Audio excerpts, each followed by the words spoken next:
My name is David Allison. I'm the founder of the Valuegraphics project, and I really don't know what I'm going to say. I don't know what any of us can say right now. The United Nations has just released their Intergovernmental Panel on Climate Change report, and they've labeled the situation here on planet Earth as a code red for humanity. I don't know that many of us are surprised, but I think we all right now have to do everything we possibly can to help. And one of the things we can do here at the Valuegraphics project is to share some data we have on people who are willing to make stuff happen, people who are willing to make sacrifices in their life in order to benefit the planet. We've done a massive study on these folks, and I'm going to share a couple of the key findings that if anyone watching this is involved with an environmental group or product, services, brands that can help, this is some useful information about how to get people to pay attention and be engaged. So let's take a look at what we've got here. Just a little bit of context. We've done 600,000 surveys around the world now, and we've mapped for what we believe is the first time all the drivers, all the core human values that are responsible for all the behaviors, decisions, and emotions that everybody on Earth has. And why do we do this? It's because once you understand the core human values that are shared by your target audience, you have essentially the operating system for your target audience, because nobody does anything unless it's driven by one of those core human values. The things that are most important to us rule our lives. It's like the software for what it means to be human. So we've identified a group of people out there in the world that we call the willing. These are folks who said to us that they would make sacrifices in their life, and we've used that information from them, talked to a couple thousand of them across the United States in a random stratified sample. And then we use what they say to go into our benchmark study of more than 500,000 surveys and pull out these profiles that help us understand what it is that will get these folks to pay attention. How can we engage them most powerfully? And here's what we found. So here's what we call the willing. That's this group of people who are prepared to stand up and make sacrifices, make changes in their life. And we're comparing them against general population of the United States, just to give us some sense of how they rank compared to everybody else. And so how messages can be tailored specifically for them that will be the most engaging.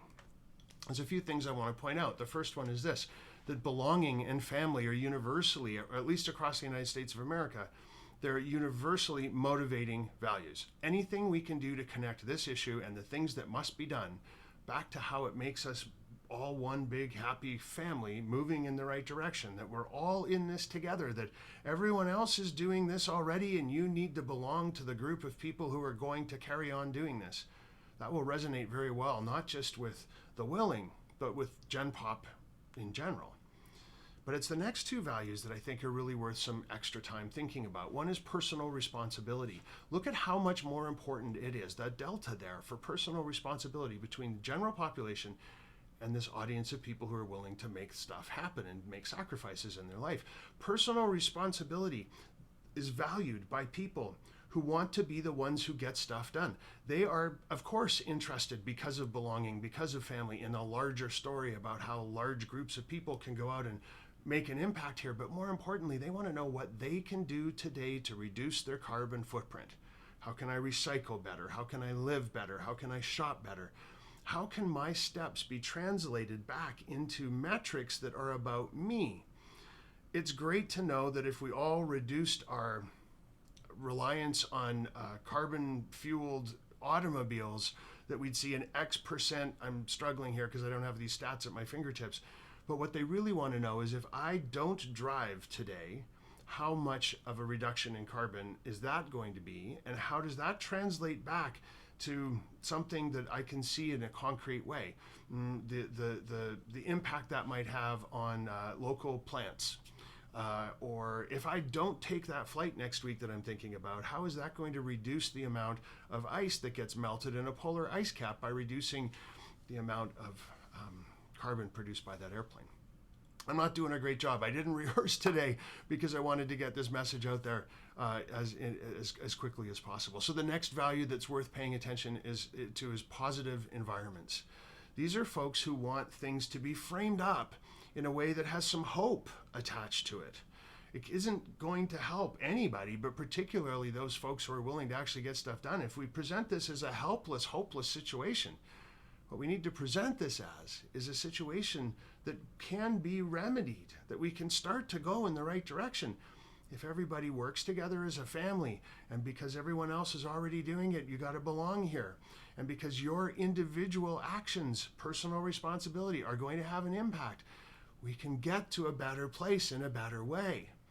So there's all these other values that we could be using to form messages and programs and services and brands and ideas for this particular target audience of the willing. All of them here are the top 10. All those white ones are of the 56 possible drivers. These are the top 10, so they're all powerful. And the blue ones are the ways we like to be with each other, the way we like to interact with the outside world.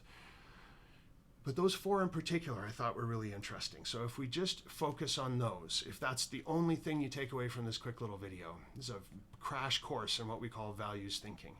There's 4 core human values that are incredibly motivating drivers for the behaviors, emotions, and decisions that the willing will make all day long. Talk to them about how what you've got, what your message is, what you'd like them to do next, where you'd like them to donate, what you'd like them to buy or not buy.